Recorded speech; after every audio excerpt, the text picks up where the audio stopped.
Bonjour, ma chère famille en Christ, que la paix du Seigneur soit avec vous. Que la bénédiction de Dieu le Père, de Dieu le Fils et de Dieu le Saint-Esprit soit avec vous et toute votre famille. En ce moment, je vous invite à ouvrir votre cœur. Laissez de côté les préoccupations du jour et entrez dans cet espace sacré que nous créons ensemble, en présence du Très-Haut. Imaginez maintenant que Dieu lui-même étende sur votre maison un manteau de paix, une couverture céleste. Ce manteau calme toute tempête, réduit toute anxiété et remplit chaque pièce de sa sérénité. Sentez ce manteau vous couvrir votre conjoint, vos enfants, vos parents, où qu'ils soient. Et sur la porte de votre maison, par la foi, visualisez l'ange du Seigneur posant un sceau de protection divine. C'est une marque qui dit à l'ennemi, cette famille appartient au Seigneur. Ici, le mal n'entre pas. Ici, le malheur n'a pas sa place.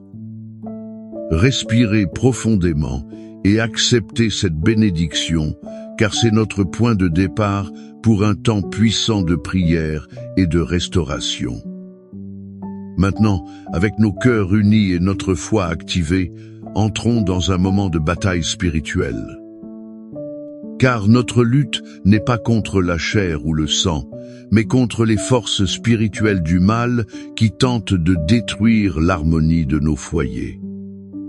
C'est pourquoi, joignez-vous à moi à haute voix, avec autorité et conviction. Au nom de Jésus-Christ, nous nous levons comme une armée de Dieu en faveur de nos familles.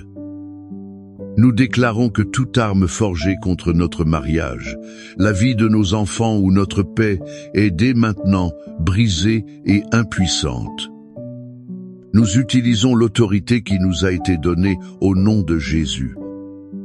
Nous brisons le pouvoir de tout esprit de division, de querelle et de jalousie. Nous brisons aussi ceux d'incompréhension et de discorde qui ont semé le chaos dans nos relations. Nous annulons toute parole de malédiction lancée sur notre lignée. Nous annulons toute malédiction héréditaire de divorce, d'addiction, de misère et de maladie. Par le sang de Jésus, nous déclarons que notre histoire est réécrite aujourd'hui. Le sang du Christ lave notre arbre généalogique du passé au présent. Il nous libère pour vivre un nouvel héritage de bénédiction. Nous réprimandons et ordonnons que tout esprit de rébellion se retire. Que la désobéissance et la tromperie qui ont attaqué l'esprit et le cœur de nos enfants se retirent maintenant au nom de Jésus. Nous déclarons que nos enfants sont l'héritage du Seigneur. Ils ont un esprit saint, un cœur pur et un esprit enseignable. Ils ne seront pas des proies entre les mains de l'ennemi. Ils seront des instruments d'honneur entre les mains de Dieu. Nous proclamons la victoire du Christ sur chaque domaine de notre vie familiale. Notre maison n'est pas un champ de bataille. C'est un sanctuaire d'adoration. Notre famille n'est pas un projet raté. C'est un témoignage vivant du pouvoir restaurateur de Dieu. Le sang de Jésus est notre protection. En son nom, nous sommes plus que vainqueurs. Maintenant que nous avons établi la victoire dans le monde spirituel, je veux vous inviter à calmer votre esprit. Plongez dans l'une des histoires les plus touchantes de toute l'Écriture. C'est l'histoire que nous trouvons dans Luc, chapitre 15, connue comme la parabole du Fils prodigue. Mais je préfère l'appeler l'histoire du Père miséricordieux. Fermez les yeux un instant et voyagez avec moi. Il y avait un père qui avait 2 fils. Le plus jeune, dans un acte de rébellion et d'autosuffisance, s'approche de son père. Il prononce des mots qui ont dû déchirer le cœur de cet homme. « Père, je veux ma part d'héritage. » En d'autres termes, pour moi vous êtes déjà mort.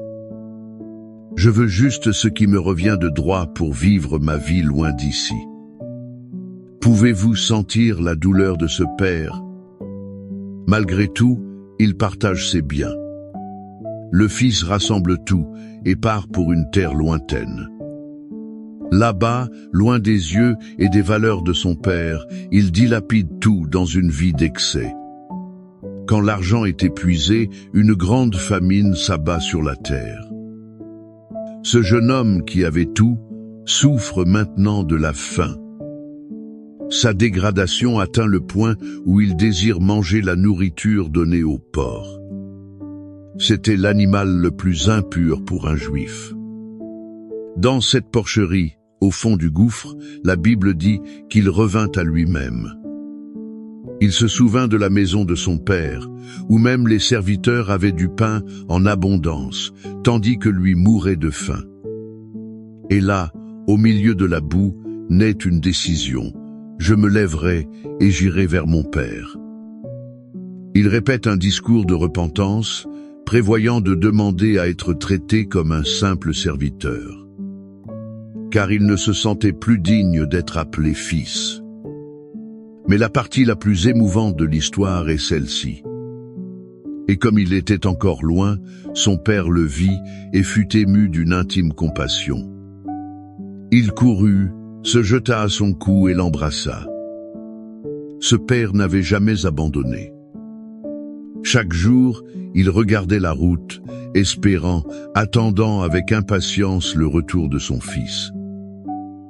Il n'attendit pas que son fils arrive et s'humilie. Il courut. Il l'embrassa, sale et malodorant. Le fils commence son discours répété, mais le père l'interrompt. Il ne veut pas entendre d'excuses. Il veut juste célébrer la vie. Apportez vite le plus beau vêtement, ordonne-t-il. Mettez-lui un anneau au doigt et des sandales aux pieds. Apportez le veau gras et tuez-le. Mangeons et réjouissons-nous. Car mon fils était mort et il est revenu à la vie. Il était perdu et il a été retrouvé. Cette histoire, ma chère famille, est le portrait du cœur de Dieu envers nos familles. Et d'elle, nous pouvons tirer de précieuses leçons. La première leçon est que l'amour de Dieu n'abandonne jamais.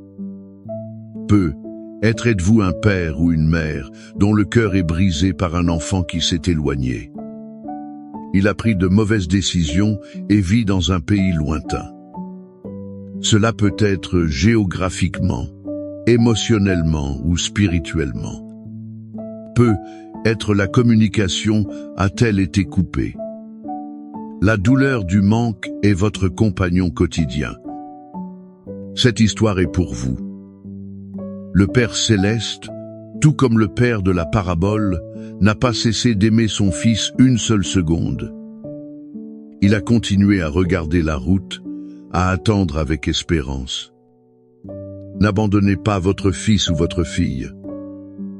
Votre amour, votre prière est la route éclairée qui le ramènera à la maison. La deuxième leçon est qu'il y a toujours un chemin de retour. Être que vous qui m'écoutez êtes le fils ou la fille qui s'est éloigné. Être vous sentez-vous sale, indigne, perdu. Être croyez-vous que vos erreurs vous ont disqualifié à jamais de l'amour de votre famille et de l'amour de Dieu. Le message de la porcherie est que le point le plus bas de votre vie peut être le point de départ de votre plus grand retour. Au moment où vous revenez à vous-même et décidez de revenir, le Père court déjà dans votre direction. Il n'y a pas de péché si grand que le pardon de Dieu ne puisse couvrir. Il n'y a pas de distance si longue que son amour ne puisse atteindre. La troisième et plus cruciale leçon est que le pouvoir du pardon restaure tout. La fête n'a pas eu lieu parce que le Fils était parfait. La fête a eu lieu parce que le Père a pardonné. Le pardon, symbolisé par le nouveau vêtement, l'anneau et les sandales, a restauré l'identité, l'autorité et la dignité de ce Fils.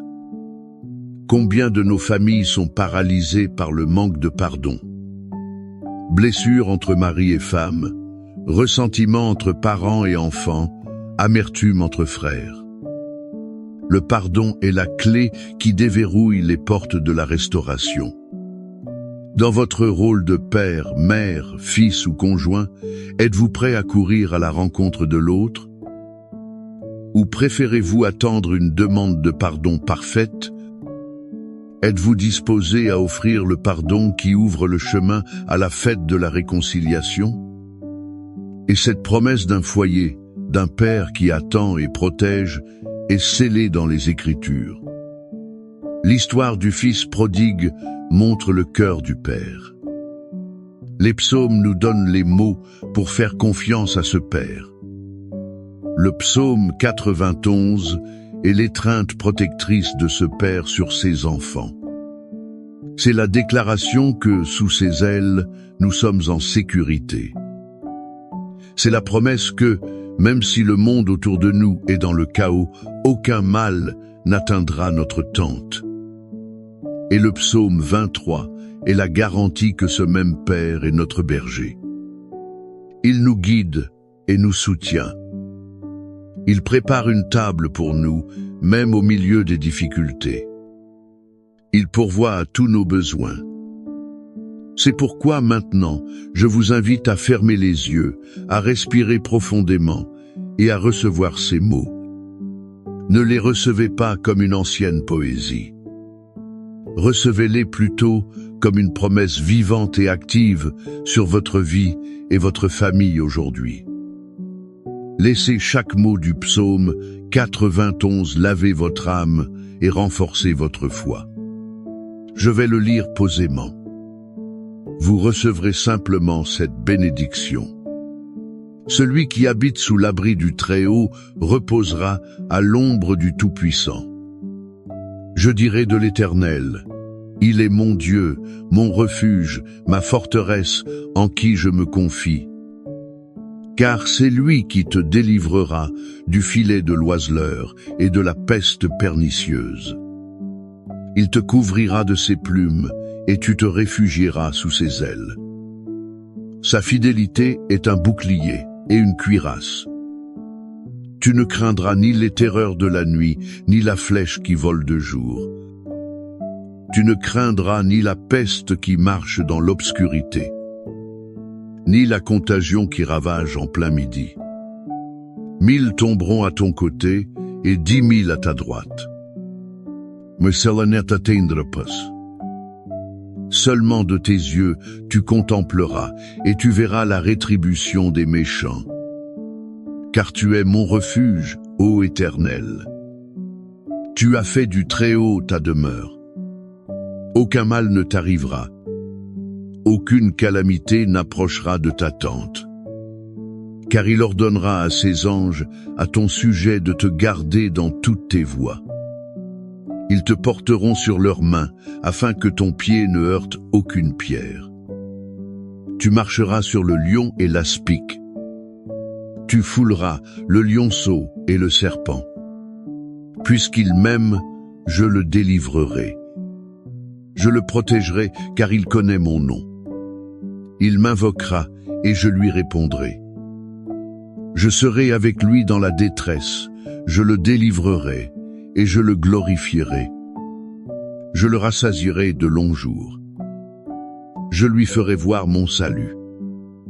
Père bien-aimé, à la lumière de ta puissante parole et de ta promesse infaillible, nous nous présentons devant toi maintenant comme fils et filles. Nous intercédons pour nos maisons.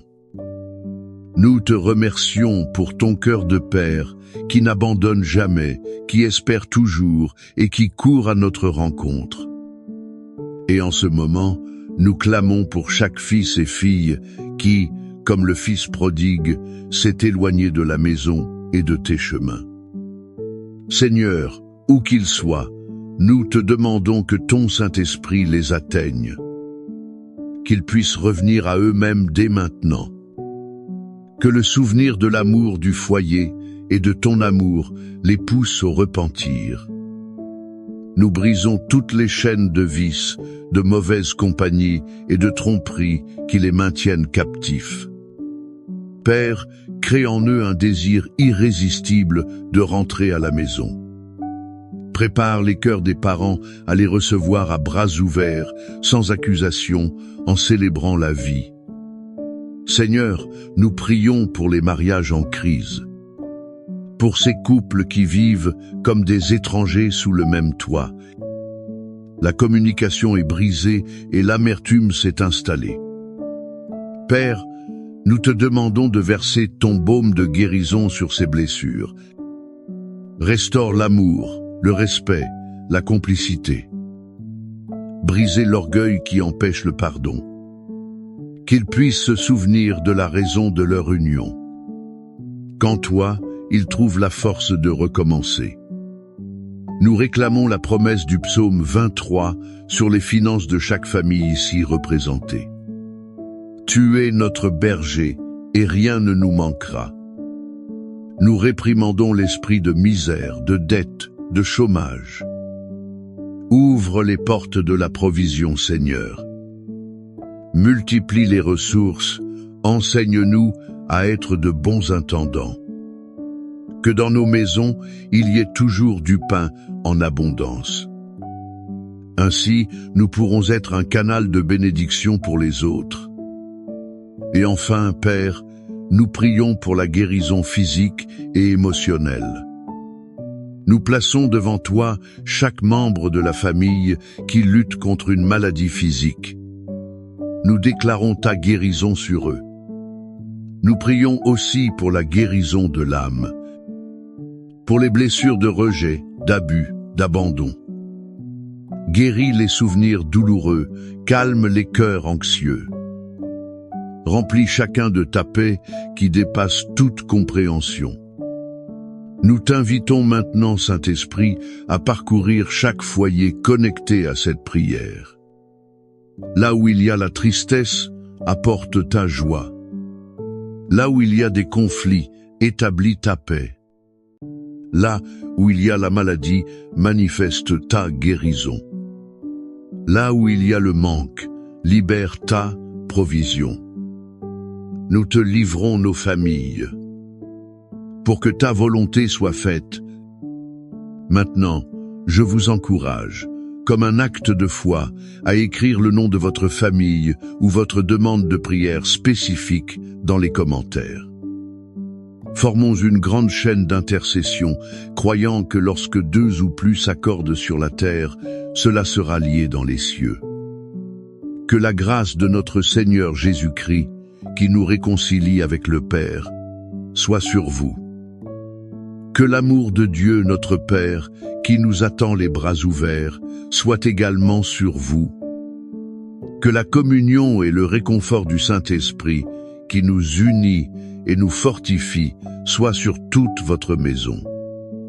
Que cela ne soit pas seulement aujourd'hui, mais pour toujours. Recevez la protection, la restauration et la paix qui viennent d'en haut.